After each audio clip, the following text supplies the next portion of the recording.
Here with Ryan Papuano, the head coach of the Brooks Bandits, and a thrilling overtime win for your group today. First of all, I guess your thoughts on the game as a whole. A hard-fought defensive matchup. In the end, you come out on top. Yeah, I mean, I thought we were a lot better than we have been in the last two games. I think, especially in the overtime in the first period, at least we kind of showed what our game's all about.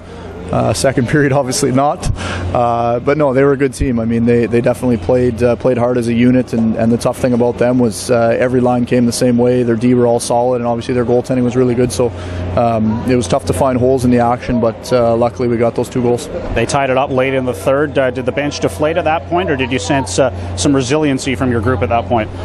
I think when they scored, I think we were pretty deflated. I mean, we came off a ton of power plays where we couldn't execute, and just off a 5-on-3, and then they get that late one. So the biggest thing for us is in our league, you have that first 10 minutes, you play overtime right away, and being able to have that intermission break was huge for us, just to regroup and I guess start to gauge where we were at in the game and start thinking about how the overtime needed to go.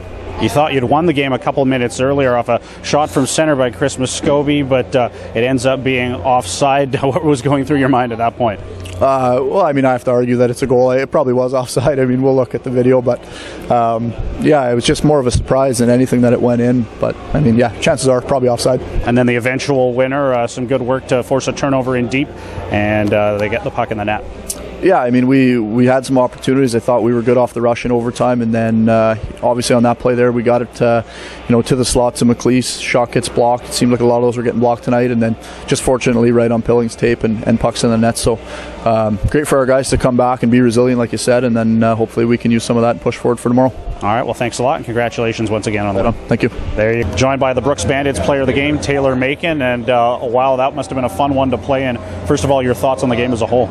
I thought we had a strong first 20 minutes, and we kind of sat back in the second, but we came out hard in the third. They got one late in the third, but then I felt like we controlled the overtime period, and we got the win we needed. You were in on the overtime goal. Tell us how you saw it from your vantage point. You were able to get the puck out of the corner, loose to Cam McLeese, and it ends up in the net.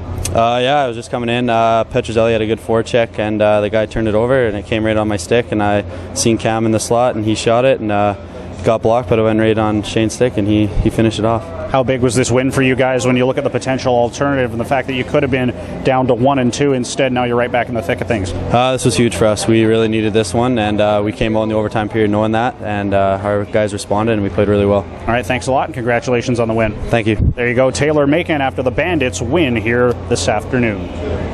Joined now by Trent Cassan, the head coach for the Yorkton Terriers, and obviously a hard-fought effort from your team tonight, and a pretty heartbreaking way to lose this one. Yeah, it's disappointed to lose the game, but I certainly can't fault our guys' effort and heart tonight. I thought that it was a good game. It was a tight game, and you get to overtime, and unfortunately one team's going to lose, and we came out on the wrong end. But I don't think that it's for a lack of effort or for a lack of execution or anything like that. What does it do for your team confidence? Although you didn't win, you pushed the number 1 team in the nation to overtime and had your chances in overtime as well. Well, at the end of the day, at the end of this tournament, we want to get results and be taking one of those two spots. So, it's close. You don't want to be satisfied with close. I think you can be satisfied with the effort that you give, but they're a very good hockey club for a reason.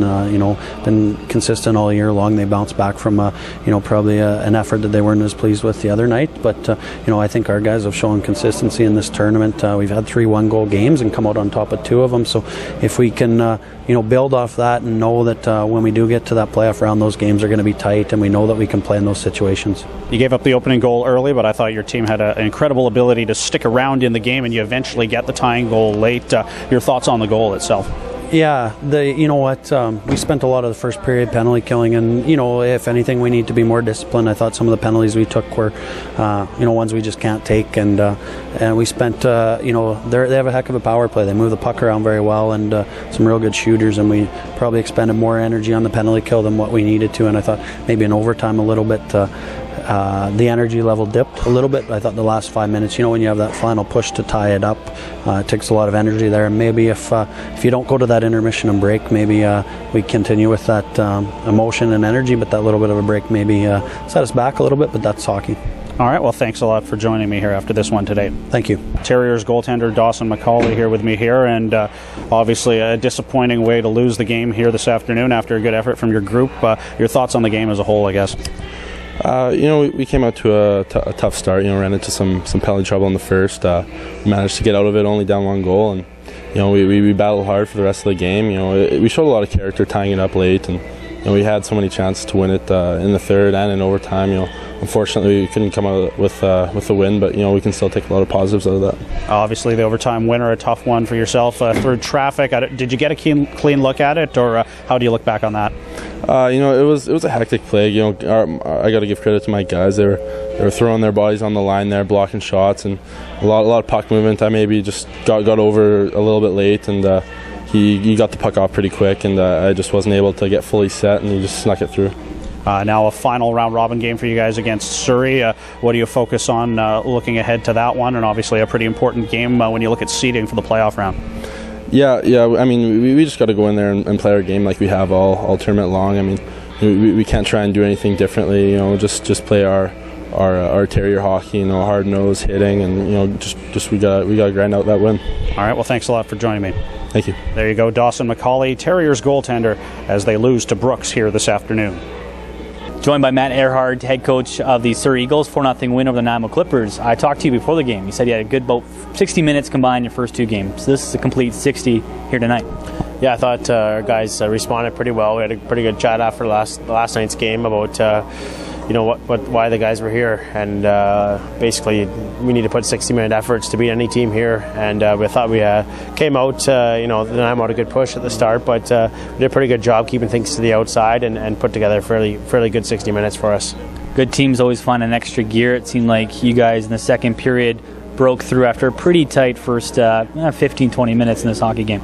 Yeah, we pride ourselves on being a skating team, one of the quicker teams around, and I thought, and like you said in the second period, I thought our D did a way better job. We talked before about moving the puck up the ice quick, and they weren't doing that against Steinbach, but we moved the puck up the ice quick tonight and allowed our forwards to get some speed off the rush, and get pucks in deep, and put pressure on their D, and we were able to get a couple goals late, which is huge for us at the end of the second there to put a 3-goal lead into the third period. Drew Best, player of the game for your team, 2 goals and an assist, jumps up with Brady Shaw, Michael Sanderson, immediate dividends. Yeah, he's obviously a very talented player, and he's a rookie in the league, and he's learned a lot, and has a ton of skill and sees the ice very well. And I thought he went to the net hard on the 1 goal to get the rebound goal in the empty net, but he also made a few nice plays to even setting up Brady Shaw for the breakaway that ended up being a penalty shot. I mean, it was his pass. So when he's on, moving his feet and competing, he's a very dangerous player every night. All right, Yorkton Terriers, your final opponent in the round robin, a team that had an overtime loss today, a top team as well. What do you expect from the SJ champs? Well, they've really impressed me the games I've watched them. They've obviously a 2-1 record, but lost the 1 game in overtime. I think they have very mobile defense. They move the puck well. They got some kind of pretty talented, crafty forwards up front that seem to make plays in and around the net, and we're going to have to be ready to compete that night, because they're going to come hard, and it's going to be a big game for the standings, and we need to be able to follow up back-to-back games with 60-minute efforts. Matt Ehrhardt after a 4-0 win over Nanaimo here at the Crescent Point Energy Western Canada Cup. Talking to player of the game for the Surrey Eagles, Drew Best, 2 goals, 1 assist in the Surrey's 4-0 win over the Nanaimo Clippers. He had 0 goals in the BCHL playoffs, 3 in this tournament. Is that just kind of playoff hockey, about bounces going your way? Yeah, I think I just tried to get into the game a little bit more and just try to put everything on net, because that's what they've really been preaching to us, because no shot's a bad shot, obviously. So just trying to put everything on net and just getting in the dirty areas a little bit more. Both goals tonight, yeah, simple plays. Your first one, walk us through that, just throwing it on net and had a nice bounce go off the goalie's glove, I guess. Yeah, I got the puck in the corner, I guess, and I saw Stenny coming in from the bench, and I tried to use him as a screen. And after I got around him, I saw Shaw was in the front for a screen and thought he'd be able to tip it, so I shot it. Got hammered, didn't know the puck even went in, and then I saw everyone celebrating, so that was how the first one went. And the second one, as a kid, you're told, go to the net, good things happen, bounce off the skate right to your stick. Yeah, it was another one. I went in, and I got hammered on the wall, and I saw Shaw just threw that in the net, and like I've said, they've been preaching go to the net, and good things happen when you go to the net, and I was able to just get my stick on the puck and put it in. Brady Shaw, one of the hotter Surrey Eagles in this tournament. You jumped up on line with him tonight. Just talk about maybe that line you had with him, with Stennerson. Seemed like you guys had things going right away. Yeah, me and Shaw have had good chemistry all year. We just seem to have it clicking, and me and Stenny play well together too. So with our speed and skill and puck movement, we do really well together. Post-game show after a 4-0 Surrey Eagles win over the Nanaimo Clippers here at the Crescent Point Energy Western Canada Cup, joined by Mike Manican. I know the score says 4-0. It seems like an inch here, inch there. It could have been different. Do you see that second period late there, kind of a swing in this hockey game? Well, in junior hockey, it happens fast, always. And we didn't play that badly in the first period. Didn't capitalize on the power play this time when we had one. Two, actually, in the first. And yeah, the second period, just a little moment in there in the latter stages of the second that got away from us, and that was enough to change the entire game. The fourth goal was pretty unfortunate to start the third. We win the face-off, and we have a small turnover. Our goalie comes out to play the puck and breaks his stick on the play, and it ends up being a goal, and that was obviously the nail in the coffin, so to speak. But they played well on their side. They played hard. We didn't play as good a game as we needed to, and hence the score ended up being what it was. I know pregame we talked about getting pucks in good areas and establishing a forecheck. Early it seemed like you did that. It seemed like maybe your team got away from that a little bit as the game wore on. Absolutely. We did not stick with what we wanted to do for the entire game, not even close. Their goaltender was playing way more pucks than we wanted him to. He's very good at playing the puck, and we did not put the puck in good areas. We didn't forecheck as effectively as we wanted to. You know, in times that we worked hard and got possession of the puck, we seemed to give it away for some reason. You know, we just didn't really fight hard to keep the puck in our possession, and that was a big problem for us too, because there were times when we did have good possession with it, or, you know, we'd get it to the point and then just weren't able to, you know, we didn't have traffic getting to the net. So a lot of it's just little efforts, and, you know, was it all bad? No, but it wasn't good enough, that's for sure. Some young guys I thought had some strong games. Dunlop, Taylor, Brandsma I thought looked good out there for you guys. Kyle Kramer had a strong game, but do you think some of the young guys did step up here tonight? Well, they got more ice time tonight for sure, and were able to try to influence the game in our favor more, which was good for them. And yeah, our concern was not with those guys. I think, you know, basically speaking, we just weren't as sharp as we needed to be from top to bottom. And you know, there's a lot of things internally that we talk about as a team that we just didn't quite do well enough. I mean, an okay isn't going to be good enough in a tournament like this. Mike, thanks for doing this. Thank you.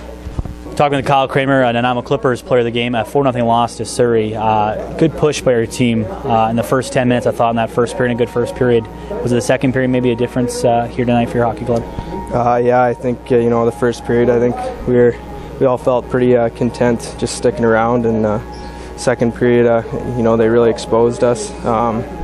You know, I don't think from the drop of the puck we didn't have that killer instinct tonight, and it definitely showed. It seems like some pressure you did have tonight was off the forecheck. Do you feel like your team got away from that a little bit as the game wore on to the second and third period?